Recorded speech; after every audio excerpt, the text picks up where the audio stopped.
Jake Thompson crouched behind a fallen pine tree, checking the rabbit snare he had set that morning. The Colorado mountains stretched endlessly around his small cabin, exactly how he liked it. After 12 years in the Army Rangers, Jake preferred the company of wildlife to people. The silence here was different from the kind he had learned to move through in Afghanistan. This was peaceful silence, not the deadly quiet before an ambush. The trap was empty again. Jake frowned as he reset the wire loop. Something had been scaring away the local animals for the past week. His motion cameras showed nothing unusual, but his instincts told him otherwise. Rangers learned to trust their gut feelings, and right now his gut was telling him to stay alert. As he stood up, brushing pine needles from his worn jeans, a low humming sound made him freeze. Jake had heard every type of aircraft the military used, and this was something else entirely. The sound seemed to come from everywhere at once, like standing inside a giant tuning fork. Above the treeline, 3 lights appeared in the darkening sky. They moved in perfect formation, too smooth and silent to be helicopters. Jake dropped to one knee behind the fallen tree, his hand instinctively reaching for the hunting knife on his belt. The lights grew brighter as they descended, and the humming sound increased until he could feel it vibrating in his chest.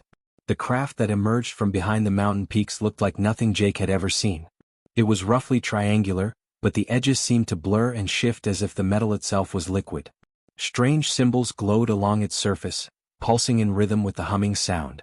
As it hovered directly overhead, Jake noticed there were no visible engines or propellers. It simply floated in the air like a leaf on water. A beam of pale blue light suddenly shot down from the craft's center, illuminating a circle of forest about 50 feet wide. Jake pressed himself closer to the dead tree trunk, but he knew it was too late. The light was scanning back and forth across the ground like a giant flashlight, and it was moving in his direction. When the beam passed over him, Jake felt a strange tingling sensation, like static electricity before a thunderstorm. The light paused, returned to his position, and stopped. Jake realized with growing dread that whatever was up there had found exactly what it was looking for. The humming sound changed pitch, becoming higher and more urgent. Jake tried to run, but his legs suddenly felt heavy and clumsy. Each step became harder than the last, as if he was walking through thick honey. The blue light grew brighter and more intense, and Jake felt his boots leave the ground. He was floating upward, helpless as a fish caught on a line. Jake forced himself to stay calm and observe everything around him. The forest floor fell away below his feet, and he could see his cabin growing smaller in the distance. The beam was pulling him toward an opening in the craft's belly that had not been there moments before. Inside the alien ship, Jake found himself in a circular room with walls that seemed to glow from within. The air smelled strange, not bad, just different, like ozone mixed with something metallic. As soon as his feet touched the floor, the floating sensation stopped, but Jake noticed the gravity felt slightly wrong, as if he weighed a few pounds less than normal. 3 different types of creatures stood waiting for him. The first group looked almost human, but taller and thinner, with pale gray skin and large black eyes that seemed to see right through him. They wore simple white robes and moved with an eerie grace, never making a sound. The second type looked like giant insects walking upright. They had 4 arms, glossy black shells, and mandibles that clicked constantly as they communicated. Their compound eyes reflected the room's strange light like mirrors, and Jake could hear a faint buzzing sound whenever they moved. The third group resembled lizards that had learned to walk like men. They had scales instead of skin, yellow eyes with vertical pupils, and forked tongues that flicked out to taste the air. They wore what looked like laboratory coats, and several carried devices that beeped and flashed with colored lights. One of the pale creatures stepped forward and spoke without moving its mouth. The words appeared directly inside Jake's head, which was more disturbing than hearing them would have been. "Do not resist. You will not be permanently harmed." Jake said nothing, but his eyes never stopped moving. He counted the creatures, 6 of each type. He noted the positions of what might be doors or control panels. He memorized the layout of the room, the height of the ceiling, the texture of the walls. Most importantly, he watched how the aliens moved and interacted with each other. The insect creatures seemed to be guards or soldiers. They stayed near the walls but kept their multiple eyes focused on Jake at all times. The reptile beings appeared to be scientists, constantly taking readings with their instruments and hissing to each other in their own language. The pale ones were clearly in charge, the other 2 types deferred to them and waited for their telepathic commands. Another specimen for the research facilities, one of the pale beings announced, its mental voice cold and clinical. "The Galactic Council requires more data on these primitive Earth creatures." Jake felt anger rising in his chest but kept his expression neutral. Let them think he was just another helpless victim. Let them underestimate what they had caught. These aliens had made their first mistake by assuming humans were primitive and weak. They had no idea they had just captured a predator. Jake found himself in a rectangular cell with 3 walls made of some kind of metal and 1 wall that shimmered with blue energy. When he touched the energy barrier, a sharp shock ran up his arm, but he noticed it took a few seconds for the system to recharge before it could shock him again. Everything was information that might be useful later. The prison area was huge, with dozens of similar cells arranged in neat rows.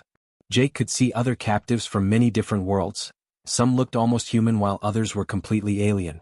Most sat in corners looking hopeless, but a few paced back and forth like caged animals. The air recycling system created a constant low hum, and Jake counted the rhythm to help measure time. In the cell across from his sat a young human man who looked to be in his 20s. He had short brown hair and wore what looked like the remains of a blue jumpsuit. When their eyes met, the man gestured quietly toward the ceiling, then held up 7 fingers. Jake nodded understanding. The man was warning him about cameras and guard rotations. During what Jake assumed was the night cycle, when the lights dimmed and most aliens seemed to rest, the young man whispered across the space between their cells. "I am Ben Miller. I was an engineer on Mining Station 7 before they took me 3 weeks ago." "Jake Thompson," he whispered back. "Army Ranger, retired. What do you know about this place?" Ben glanced nervously at the cameras, then continued in the lowest voice possible. "This ship is called the Collector. It travels between worlds gathering specimens for the Galactic Council research programs. The pale ones are Etherians, they can read minds. The bug creatures are Vortak warriors. The lizard people are Seth scientists." Jake absorbed this information carefully. Mind reading was a serious problem, but during his military training he had learned meditation techniques for staying calm under torture. Maybe those skills would work against telepathy too. "How often do they take prisoners for experiments?" Jake asked. "Every day," Ben replied, his voice shaking slightly. "They call them examinations, but most people who go to the medical bay come back different. Broken. Some do not come back at all." The next morning, Jake was proven right about the schedule. Vortak guards came to his cell and escorted him through corridors filled with strange machinery and blinking lights. The medical bay was a sterile white room where Dr. Vexhai, a Seth scientist with particularly bright yellow eyes, waited with several assistants. "Ah, the new human specimen," the reptilian creature hissed, its forked tongue flicking out to taste the air. "Let us see what makes your species so interesting to the Council." The examination was painful and humiliating, designed as much to break his spirit as to gather data. Jake endured needles, electrical shocks, and devices that scanned his brain while Dr. Vexhai made notes on a glowing tablet. Throughout it all, Jake kept his breathing steady and his mind focused on simple thoughts: fear, confusion, helplessness. He let the surface of his consciousness show exactly what they expected to see from a primitive human. But underneath, protected by years of mental discipline training, Jake was memorizing everything. The layout of the medical bay, the functions of different machines, the way the doctor moved and where he kept his equipment. Most importantly, he studied the aliens themselves, their strengths, their blind spots, their assumptions about human capability. When an Etherian guard tried to probe his mind directly, Jake felt the alien presence like cold fingers inside his skull. He did not resist. Instead, he fed the creature carefully chosen thoughts about his confusion and terror. The telepathic being withdrew after a few minutes, apparently satisfied that the human was no threat. Over the following days, Jake established a routine. He spoke with Ben during quiet periods, learning everything the engineer knew about alien technology and ship operations. Ben had managed to observe quite a lot during his 3 weeks of captivity, and he was eager to share information with someone who actually listened. "The ship runs on fusion reactors," Ben explained during one whispered conversation. "But the artificial gravity and energy barriers use some kind of crystal technology one do not understand. The Etherians control most systems telepathically, but there are manual backups for everything." Jake also made contact with other prisoners who seemed mentally strong enough for conversation. There was Commander Sarah Chin, a human military officer captured during a deep space patrol. There was Crix, a 4-armed Kytherian engineer whose species was apparently good at building things. There was even a Delvian information specialist named Zara whose people were known for their computer skills. Each prisoner had knowledge that might be useful. Sarah knew military tactics and ship combat systems. Crix understood alien engineering principles. Zara could potentially hack into computer networks if given the chance. Most importantly, they all hated their captors and wanted revenge. But Jake was careful to reveal nothing about his own capabilities. To the guards and scientists, he appeared to be just another broken specimen, growing more hopeless with each day of captivity.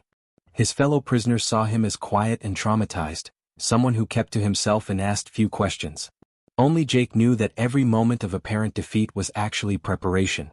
He was learning the aliens' weaknesses, mapping their defenses and identifying potential allies. The creatures who had captured him thought they were studying a primitive animal. They were about to learn how dangerous it could be to underestimate a human who had nothing left to lose.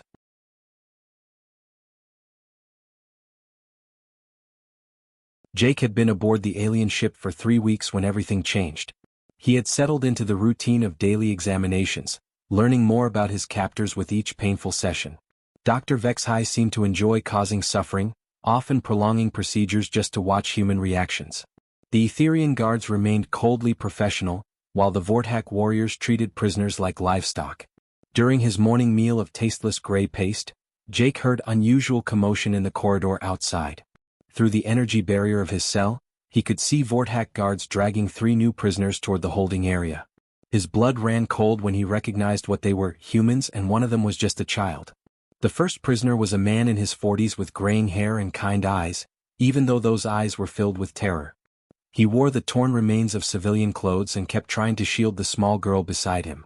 She could not have been more than 10 years old, with blonde hair and pigtails and a pink dress that was now dirty and ripped. The third prisoner was a woman who looked to be in her 30s, with dark hair and the lean build of someone who stayed in good physical shape.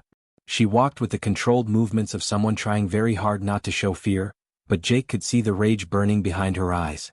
"Daddy, where are we?" the little girl whispered as the guards shoved them into a cell 3 spaces down from Jake. "I want to go home." "It will be okay, Emma," the man said softly, pulling her close. "We just have to be brave and stay together." Jake felt something crack inside his chest. During his military service he had seen many terrible things, but children had always been different. Protecting innocence was not just a job, it was the reason soldiers existed. Seeing this little girl in alien hands brought back memories of villages in Afghanistan, of families caught in wars they never asked to join. Ben caught his eye from across the corridor and nodded grimly. The engineer had also seen the new prisoners and understood what this meant. In their whispered conversations over the past weeks, Ben had mentioned that Dr. Vexhai was particularly interested in studying human family bonds and emotional responses. That afternoon, Jake's worst fears were confirmed. Dr. Vexhai arrived at the holding area with several assistants and a collection of medical equipment Jake had never seen before. The reptilian scientist studied the new prisoners with obvious excitement, his yellow eyes glowing brighter than usual. "Perfect specimens," the doctor hissed to his assistants. "A family unit with strong emotional connections. We can test the limits of human protective instincts. How much pain will the adults endure to spare the child? How will the child respond to seeing her parents suffer?" Jake gripped the edge of his sleeping platform so hard his knuckles turned white. Around him, other prisoners were backing away from their cell barriers, not wanting to witness what was about to happen. But Jake forced himself to watch and listen to everything. "The experiments will begin tomorrow," Dr. Vexhai announced. "Prepare the advanced pain induction equipment. The Galactic Council is most interested in detailed emotional response data." That night, after the lights dimmed for the sleep cycle, Jake lay on his narrow bed and stared at the ceiling. For 3 weeks he had been patient. He had played the role of a broken, helpless prisoner while secretly gathering information and planning. He had told himself that rushing would only get people killed, that he needed to wait for the perfect opportunity. But tomorrow they were going to torture a child. Jake closed his eyes and let his mind go to work. Every detail he had observed over the past weeks came flooding back: guard rotations, security protocols, weapon placements, structural weaknesses. The plan that formed in his mind was not subtle or careful. It was direct, violent, and extremely dangerous. Most rational people would call it impossible. Jake had stopped being completely rational the moment he saw Emma's terrified face. He began with the food container from his evening meal. The gray paste came in rectangular metal boxes that were collected each night by automated systems. Jake had noticed that the metal was soft enough to bend but strong enough to hold an edge when sharpened properly. Using the rough concrete floor of his cell, he began grinding one corner of the container into a crude but effective blade. The energy barrier of his cell had a weakness Jake had discovered during his first week, a small gap where it met the floor, barely wider than his thumb. The designers had probably never imagined a prisoner would be desperate enough to exploit such a tiny opening. But Jake was not just desperate. He was a professional soldier who had spent years learning how to turn anything into a weapon. From his uniform, he pulled loose threads and began braiding them into a strong cord. The medical scanner they used on him daily had a power cable that could be disconnected if someone knew exactly where to grab it. The Vortak guards always stood in the same positions during cell inspections, close enough to touch if someone moved fast enough.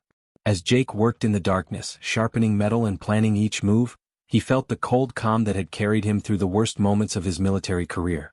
Tomorrow, Dr. Vexhai and his associates were going to learn something important about humans. They were going to discover that some prey fights back.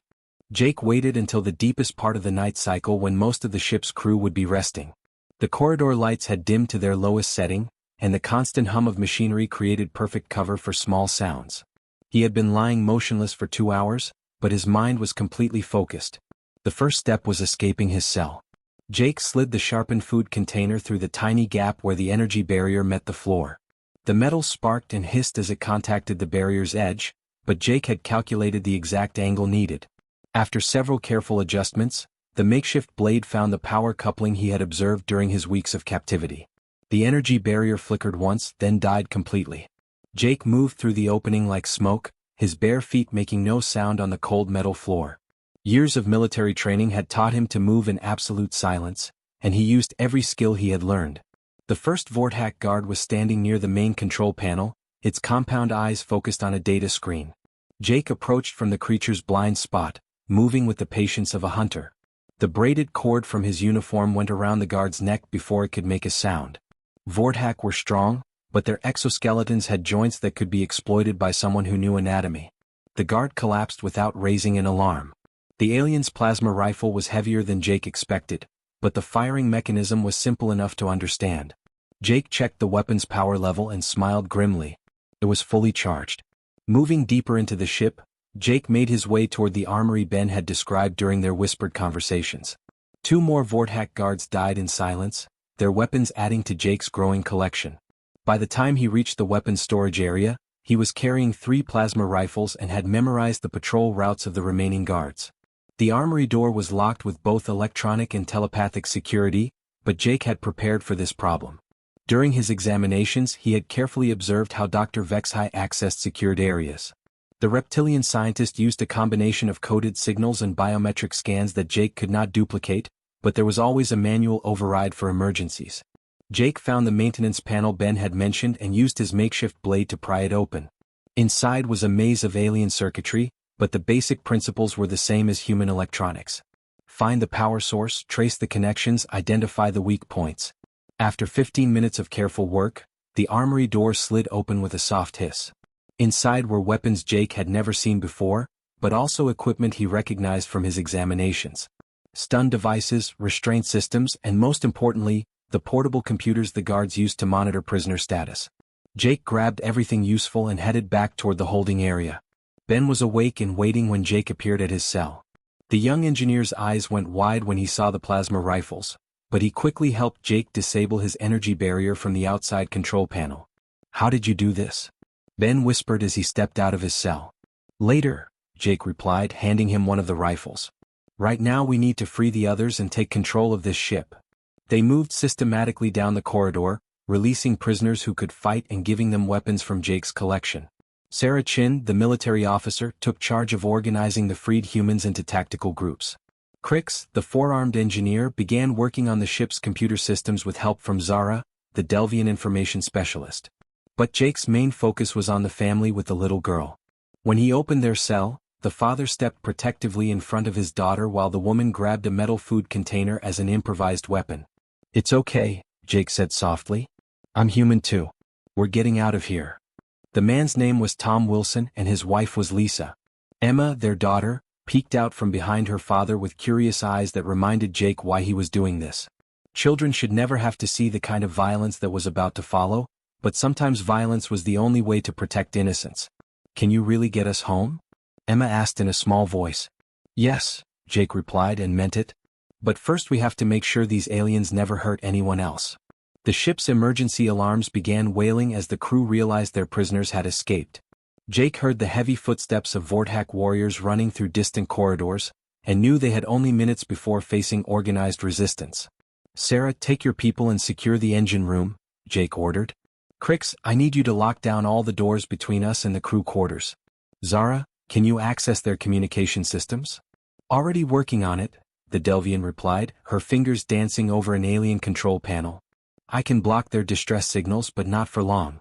Jake looked around at the group of freed prisoners, humans, Kytherians, Delvians, and others who had been treated like laboratory animals. They were scared, angry, and desperate.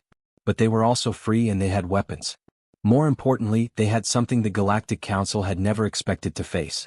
They had a human soldier who specialized in turning bad situations into victories. The hunt was about to begin. 6 months after his escape from the Collector, Jake stood on the command bridge of a massive Galactic Council warship called the Dominator. Through the main viewing screen he watched the last enemy vessels retreat into hyperspace, their hulls scarred from battle. What had started as one desperate man's fight for freedom had grown into something the galaxy had never seen before. The bridge around him buzzed with activity from dozens of different alien species, all working together with an efficiency that would have been impossible under Council rule. Sarah Chin coordinated fleet movements from the tactical station. Ben Miller managed the complex engineering systems that kept their captured ships running. Even little Emma Wilson had found her place in their growing rebellion, using her gift for languages to help communicate with newly liberated species. Admiral Jake called Zara from the communications console, using the title the freed peoples had given him. We are receiving surrender requests from 3 more Council research stations in the Vega system. They want to negotiate. Jake smiled grimly at being called Admiral. He had never wanted to be a leader, but sometimes the galaxy forced choices on people. When word of their victories spread through the underground networks, oppressed species everywhere began reaching out for help. What choice did he have but to answer?